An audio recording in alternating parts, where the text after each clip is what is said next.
Selamat pagi anak-anak. Bagaimana kabar kalian hari ini? Ibu berharap anak-anak semua dalam keadaan yang sehat dan tetap semangat. Hari ini kita akan belajar bersama tematik tema 8, muatan pelajaran IPS KD 3.3 dan muatan pelajaran PPKN KD 3.3.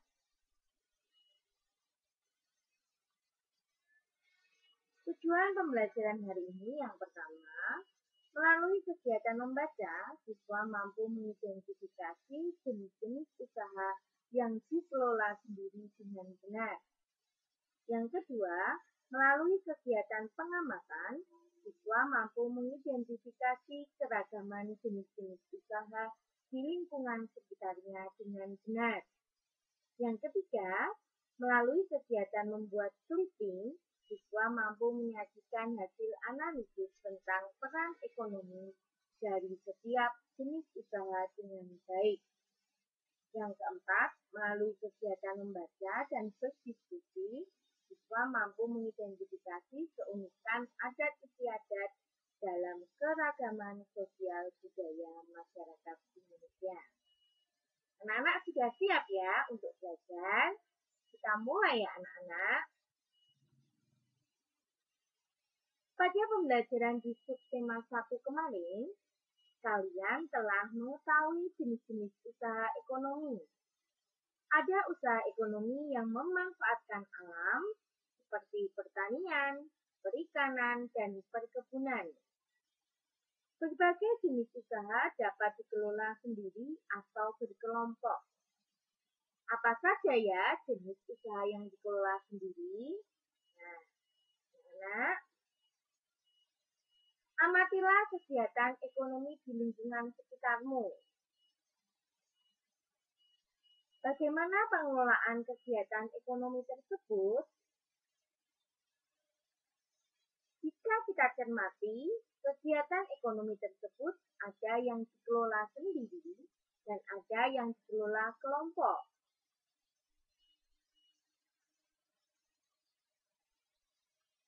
Jenis usaha ekonomi yang dikelola sendiri.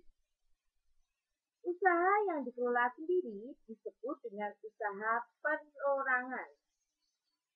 Usaha ekonomi ini memiliki modal yang terbatas dan biasanya dikelola secara sederhana.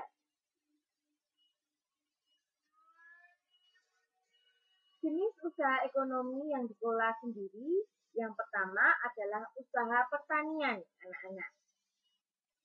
Sebagian besar usaha pertanian dikelola secara perorangan. Usaha ini memiliki modal yang terbatas. Lahan yang digarap petani biasanya juga terbatas. Lahan persawahan dan tegalan.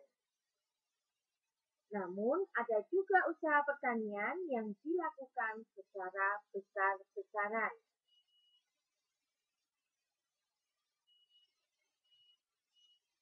Jenis usaha ekonomi yang dikelola sendiri yang kedua adalah usaha perdagangan.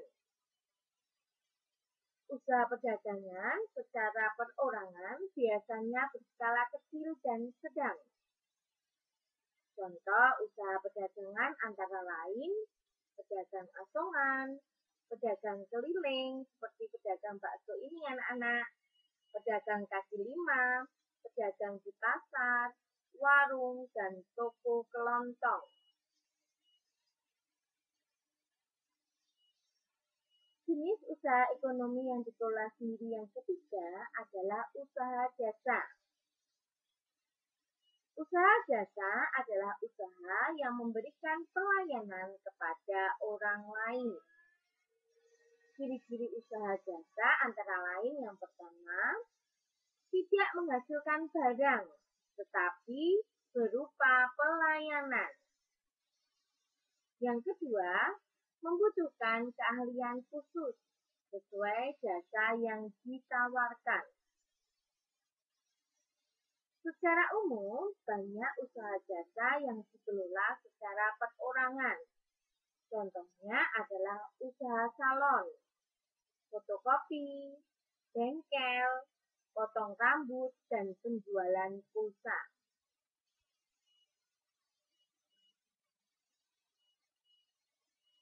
Jenis usaha ekonomi yang dikelola sendiri yang keempat adalah industri kecil. Kegiatan mengolah bahan mentah menjadi barang setengah jadi atau barang jadi dalam jumlah yang sedikit. Ciri-ciri industri kecil antara lain yang pertama, menghasilkan barang. Yang kedua, membutuhkan modal, tenaga kerja, peralatan dalam jumlah yang sedikit. Sektor industri yang dikelola perorangan merupakan industri rumahan anak-anak. Contoh industri rumahan antara lain usaha kerajinan tangan berupa pembuatan keramik, souvenir, tembikar, anyaman, dan mebel. Nah, ini merupakan jenis-jenis usaha ekonomi yang dikelola sendiri anak-anak. Ada 4 ya tadi ya. Yang pertama usaha pertanian, yang kedua usaha perdagangan, yang ketiga usaha jasa, dan yang keempat adalah industri kecil. Sekarang kita akan belajar jenis usaha ekonomi yang dikelola secara kelompok anak-anak. Selain jenis usaha ekonomi yang dikelola sendiri atau perorangan, ada pula usaha ekonomi yang dikelola secara berkelompok. Usaha ekonomi kelompok ini dikelola secara bersama, baik modal, pengelolaannya, maupun keuntungan. Bentuk usaha ekonomi bersama sebagai berikut. Yang pertama adalah badan usaha milik negara atau sering disebut dengan BUMN. Yang kedua, badan usaha milik swasta atau sering disebut BUMS. Yang ketiga adalah koperasi. Nah, ini bentuk usaha ekonomi bersama. Ada 3 ya anak-anak, ada BUMN, BUMS, dan koperasi. Nah, sekarang kita akan mempelajari lebih mendalam lagi. Apa ya yang dimaksud dengan BUMN? Badan usaha milik negara atau BUMN atau perusahaan negara yaitu sebuah perusahaan yang seluruh atau sebagian besar modalnya dimiliki negara. Nah, jadi BUMN itu sebagian besar atau seluruh modalnya itu dimiliki oleh negara. BUMN dapat berbentuk perusahaan umum, perum, atau perseroan terbatas persero. BUMN bergerak di bidang usaha yang bersifat strategis atau vital. Misalnya, bidang energi listrik dan telekomunikasi.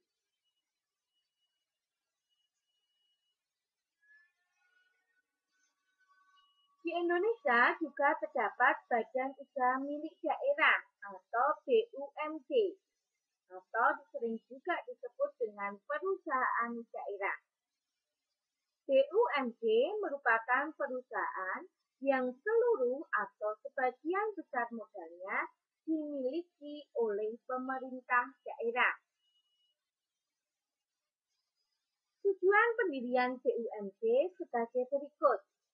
Yang pertama adalah ikut melaksanakan pembangunan ekonomi daerah dan pembangunan ekonomi nasional.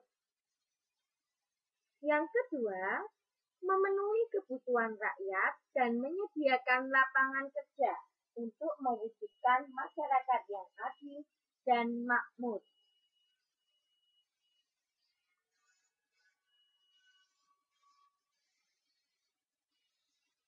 Sekarang yang kedua anak-anak, badan usaha milik swasta atau BUMS. Badan usaha milik swasta merupakan perusahaan yang seluruh sahamnya dimiliki oleh swasta. Ada beberapa macam BUMS sebagai berikut. Yang pertama adalah firma.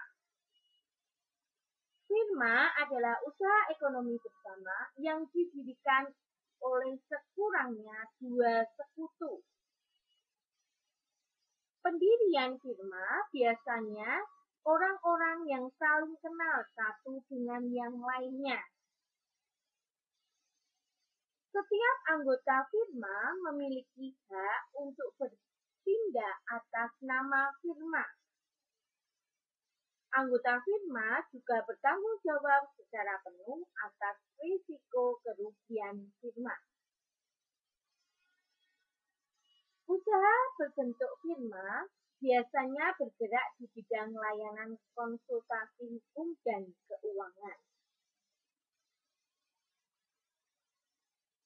BUMS yang kedua adalah persekutuan komanditer.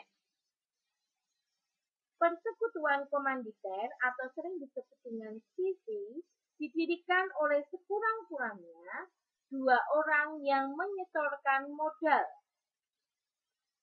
Pada CV terdapat dua jenis sekutu anak-anak, yaitu sekutu aktif dan sekutu pasif. Sekutu aktif berperan sebagai investor dan pengelola CV. Sedangkan sekutu pasif berperan sebagai investor tanpa terlibat dalam pengelolaan CV. Usaha berbentuk CV dapat dikembangkan dari firma. Ini dimungkinkan jika firma ingin memperluas usahanya dan membutuhkan banyak modal.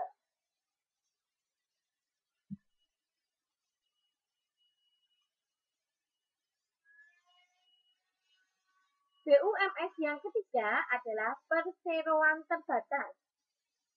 Perseroan terbatas atau sering disebut dengan PT adalah usaha bersama yang modalnya berupa kumpulan saham. Saham diartikan sebagai bukti kepemilikan suatu perusahaan atas penyetoran modal. Setiap saham memiliki nilai nominal tertentu, anak-anak. Pemilik saham akan memperoleh keuntungan berupa dividen. Bagi perseroan yang ingin mengembangkan dan memperluas usahanya, sahamnya dapat diperdagangkan pada pasar modal. Nah, sekarang kita jenis usaha ekonomi yang ketiga ya anak-anak ya, yang dibuat secara kelompok yang ketiga adalah koperasi. Di Indonesia, berkembang usaha bersama yang bertujuan menyejahterakan anggotanya. Usaha yang dimaksud adalah koperasi. Nah, koperasi ini bertujuan untuk menyejahterakan anggotanya. Berdasarkan Undang-Undang Nomor 25 Tahun 1992 tentang perkoperasian, koperasi adalah badan usaha yang beranggotakan orang-orang atau badan hukum koperasi dengan melandaskan kegiatannya berdasarkan prinsip koperasi, sekaligus gerakan ekonomi rakyat yang berdasarkan atas asas kekeluargaan. Koperasi sesuai dengan Undang-Undang Dasar 1945 Pasal 33 ayat 1, yaitu bentuk perekonomian disusun atas usaha bersama berdasarkan atas asas kekeluargaan. Koperasi pertama kali dikembangkan oleh Dr. Andes Muhammad Hatta. Atas perannya tersebut, beliau dijuluki sebagai Bapak Koperasi Indonesia. Bentuk-bentuk koperasi di Indonesia sebagai berikut. Yang pertama adalah koperasi konsumsi, yaitu koperasi yang menyediakan berbagai barang konsumsi untuk memenuhi kebutuhan sehari-hari. Contohnya beras, gula, minyak, sabun, peralatan rumah tangga, dan barang elektronik. Tujuan koperasi konsumsi ini adalah untuk memenuhi kebutuhan konsumsi sehari-hari bagi anggota dengan harga dan mutu yang layak. Bentuk koperasi yang kedua adalah koperasi simpan pinjam, yaitu koperasi yang menyediakan layanan simpan dan pinjam anak-anak. Koperasi jenis ini menerima simpanan dari anggota. Selanjutnya, uang yang telah terkumpul dipinjamkan kembali kepada anggotanya. Bentuk koperasi yang ketiga adalah koperasi produksi, yaitu koperasi yang menyediakan bahan baku produksi dan menyalurkan hasil produksi anggotanya. Koperasi ini beranggotakan para produsen atau pengusaha, misalnya pengusaha batik, pengusaha tahu dan tempe, dan pengusaha sapi perah. Bentuk koperasi yang keempat.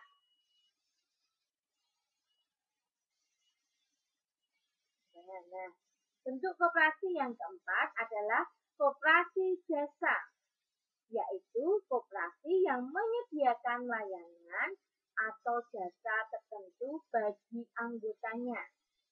Contohnya adalah koperasi angkutan. Yang kelima adalah koperasi serba usaha, yaitu koperasi mengelola berbagai jenis usaha. Misalnya penyediaan barang konsumsi, simpan pinjam, penyediaan bahan baku, dan penyaluran hasil produksi. Contohnya adalah koperasi unit desa atau sering disebut dengan KUD.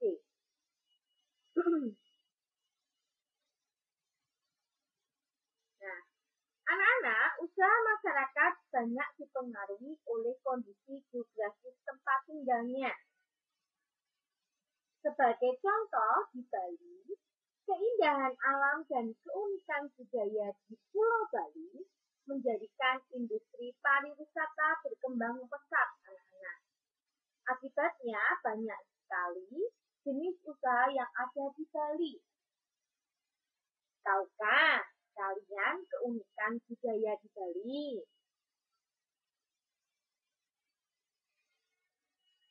Kita akan mempelajari desa unik di Bali, anak-anak. Bali merupakan tujuan wisata yang sangat terkenal, baik di dalam negeri maupun di luar negeri. Banyak hal yang membuat Bali menarik untuk dikunjungi wisatawan. Salah satu daya tarik Bali adalah adanya beberapa desa unik. Desa apa sajakah itu? Dan apa ya keunikannya? Desa unik yang pertama adalah Desa Tenganan. Desa Tenganan terletak di Kecamatan Manggis,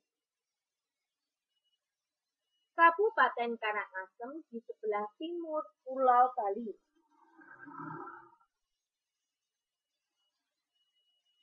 Desa Tenganan merupakan salah satu desa tertua di Bali. Masyarakat desa ini masih menjunjung tinggi nilai adat dan budaya, anak-anak. Nah, ini desanya ya, anak-anak ya. Desa Tenganan merupakan salah satu desa Bali Aga atau desa asli suku Bali. Desa ini terkenal dengan kesederhanaannya.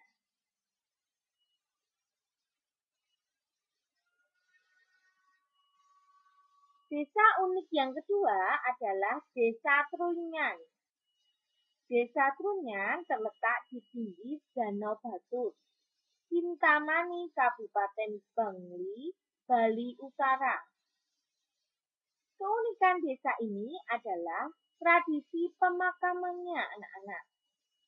Pada masyarakat Hindu Bali, jenazah orang meninggal akan dibakar atau yang sering disebut dengan ngaben. Namun, di desa Trunyan, jenazah orang meninggal hanya diletakkan di atas tanah di dalam gua, bahkan di atas pohon. Tradisi ini mereka sebut dengan istilah mepasah.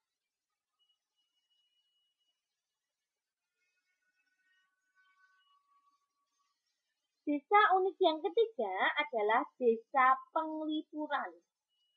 Desa Penglipuran terletak di Kabupaten Bangli, lebih kurang 75 km dari kota Denpasar.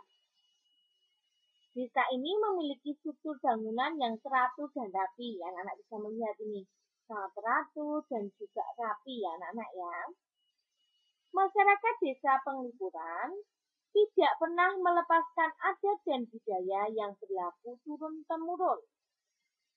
Oleh karena itu, masyarakat Desa Penglipuran banyak melakukan acara adat seperti pemasangan dan penurunan odalan serta perayaan galungan dan hari besar yang lainnya.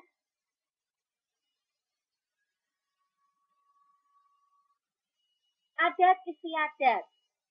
Adat istiadat mengandung nilai-nilai luhur yang berasal dari nenek moyang sehingga menjadi pedoman dalam kehidupan sehari-hari bagi masyarakat. Berikut adalah cara menghargai adat istiadat tiap daerah. Cara yang pertama, kita harus mempelajari adat istiadat daerah yang akan kita kunjungi. Cara yang kedua, mematuhi aturan dalam adat istiadat di tiap daerah. Cara yang ketiga, tidak melakukan hal-hal yang dilarang dalam adat istiadat daerah tertentu.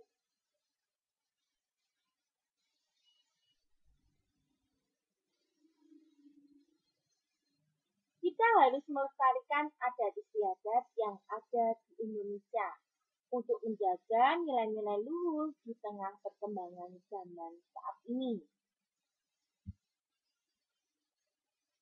Pelestarian adat istiadat di tiap daerah di Indonesia memiliki tujuan sebagai berikut. Yang pertama, melindungi dan membina adat istiadat serta nilai sosial budaya masyarakat. Tujuan yang kedua, menumbuhkan semangat kebersamaan dan kegotong royongan.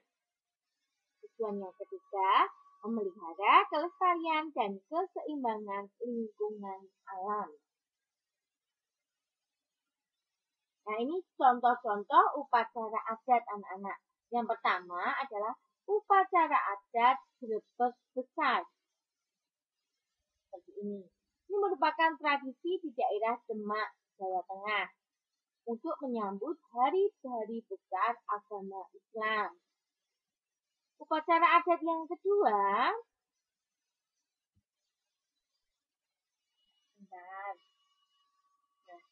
ini adalah upacara adat ngaben, merupakan kematian yang dilaksanakan dengan ritual adat tertentu oleh masyarakat Bali. Pembakaran mayat ya anak-anak ya di Bali. Sekarang kita akan melihat tradisi. Tradisi apa saja ya? Ini hanya beberapa contoh anak-anak. Yang pertama adalah tradisi rasulan di daerah Gunung Kidul, daerah istimewa Yogyakarta. Ini namanya tradisi rasulan anak-anak. Yang kedua adalah tari suling dewa. Di desa Bayan Lombok Utara, Provinsi Nusa Tenggara Barat, ketika musim kemarau tiba, para tokoh adat dan sesepuh adat desa Bayan melakukan ritual lewat tarian yang disebut dengan tari suling dewa. Tarian tersebut merupakan sarana permohonan doa kepada Tuhan Yang Maha Kuasa agar hujan segera turun. Nah, anak-anak, setelah tadi kita belajar belajar tentang jenis-jenis usaha ekonomi, ada jenis-jenis usaha ekonomi perorangan, dan ada jenis-jenis usaha ekonomi kelompok. Yang perorangan tadi ada usaha pertanian, usaha perdagangan, usaha jasa, usaha industri kecil, sedangkan yang berkelompok tadi ada BUMN, ada BUMS, juga ada koperasi ya anak-anak. Kita juga sudah belajar tentang keunikan desa yang ada di Pulau Bali. Juga kita sudah belajar tentang adat istiadat yang ada di Indonesia. Nah, anak-anak, Budina yakin anak-anak sudah paham. Sekarang, untuk lebih memahami, kita akan berlatih ya anak-anak. Ini ada nanti 20 soal anak-anak.